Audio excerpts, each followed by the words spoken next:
Fakta pertama adalah salad dan sup. Salad dan sup biasanya disantap masyarakat Eropa sebagai makanan pembuka.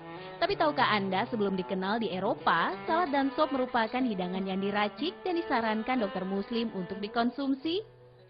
Ya, sup dan salad yang berisi sayuran dan buah-buahan merupakan paduan yang pas untuk menyehatkan sehingga baik untuk dikonsumsi tubuh.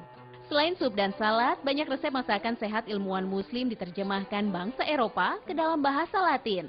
Tak hanya itu, tata urutan penyajian makanan di Eropa yang kemudian mendunia ternyata mengadopsi tata cara penyajian makanan ala muslim.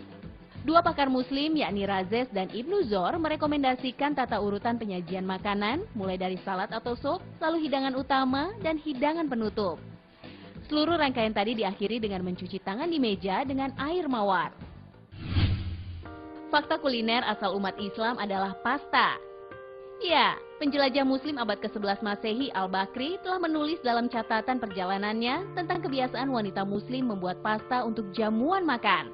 Al-Bakri menjelaskan banyak pengelola biara di utara Spanyol membawa wanita muslim untuk membuat pasta sebagai salah satu sajian perjamuan. Bagian luar pasta dibuat dari balutan gandum durum sehingga bentuknya lain dari mie buatan Cina yang diolah dari beras. Tingginya kadar gluten dalam darum membuat perbedaan dari segi elastisitas adonan. Gandum durum ini diperkenalkan oleh para pedagang muslim yang berlayar ke Sisilia dan Spanyol pada abad ke-10. Resep ini lalu dikembangkan di Italia sejak abad ke-12. Dan mereka akhirnya menemukan cara untuk membuat pasta kering supaya bisa lebih awet ketika dibawa ke daerah lain. Sayangnya kini pasta dianggap sebagai makanan asal Italia. Padahal umat Islam lebih berhak mengklaim makanan populer yang satu ini. Fakta ketiga, es krim. Es krim dalam bahasa Italia disebut cassata, yang berasal dari bahasa Arab, koshada, atau krim. Pada awal ke-10, es krim sudah dikenal di negeri Arab seperti Baghdad, Damaskus, dan Kairo. Versi es krim yang terbuat dari susu atau yogurt itu hampir sama dengan resep Yunani kuno, yang juga menambahkan air mawar seperti halnya buah-buahan kering dan kacang. Dipercayai bahwa resep es krim yang dibuat sekarang itu diserap dari bangsa Arab kuno, Mesopotamia, Yunani, dan Roma yang kemudian ditampilkan untuk pertama kalinya oleh orang Persia dalam bentuk palode. Teknik penyimpanan es krim juga tersebar luas dan dilestarikan pembuat es kala itu. Negara Suriah menjadi penyedia es di kawasan Mesir, sementara Spanyol menggunakan jasa pembuat es Sierra Nevada. Dalam perkembangannya, beberapa dokter seperti Al-Razi dan Ibnu Sina menentang minuman es karena bisa berbahaya bagi syaraf. Fakta selanjutnya adalah kue kering yang pertama kali dikenal sebagai makanan diet Ratu Kristina, penguasa Denmark, Swedia, dan Norwegia saat itu. Dan ternyata resep kue kering berasal dari ilmuwan dan dokter muslim. Daya tarik buku-buku resep yang dibuat oleh ilmuwan muslim membuat masyarakat barat berbondong-bondong mencoba mengkonsumsi makanan kering ini. Di masa kini Prancis dikenal sebagai induk pembuat kue kering dunia. Padahal sesungguhnya baru pada abad ke-14 Masehi, Prancis memiliki toko kue kering pertama. Fakta kelima, kopi. Ya, kopi yang dikenal nikmat itu ternyata merupakan minuman asli masyarakat muslim. Kali pertama, minuman kopi ditemukan masyarakat muslim di Yaman pada abad ke-10 Masehi. Di Yaman, kopi diracik sebagai minuman bernama al-kahwa. Konon minuman itu dibuat oleh kelompok sufi agar mereka dapat tetap beribadah serta berzikir sepanjang malam. Kopi menyebar ke seluruh negeri muslim melalui para pelancong, jamaah haji, dan para pedagang. Minuman kopi mulai dikenal masyarakat Makkah dan Turki di akhir abad ke-15 Masehi.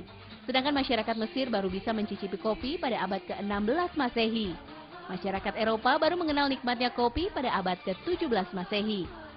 Hubungan perdagangan antara Venesia dan Afrika Utara, khususnya Mesir, menjadi pintu masuk kopi ke Eropa. Awalnya hanya kaum berpunya di Eropa yang bisa menyeruput nikmatnya kopi. Untuk pertama kalinya kedai kopi dibuka di Venesia pada 1645 Masehi. Sejak itu, kopi menjadi minuman yang selalu hadir setiap sarapan masyarakat Venesia. Tak heran jika pada 1763 Masehi telah berdiri 218 kedai kopi di wilayah itu, lalu menyebar ke daratan Eropa. Fakta keenam, soft drink atau minuman ringan. Bisnis minuman ringan alias soft drink kini begitu menggurita.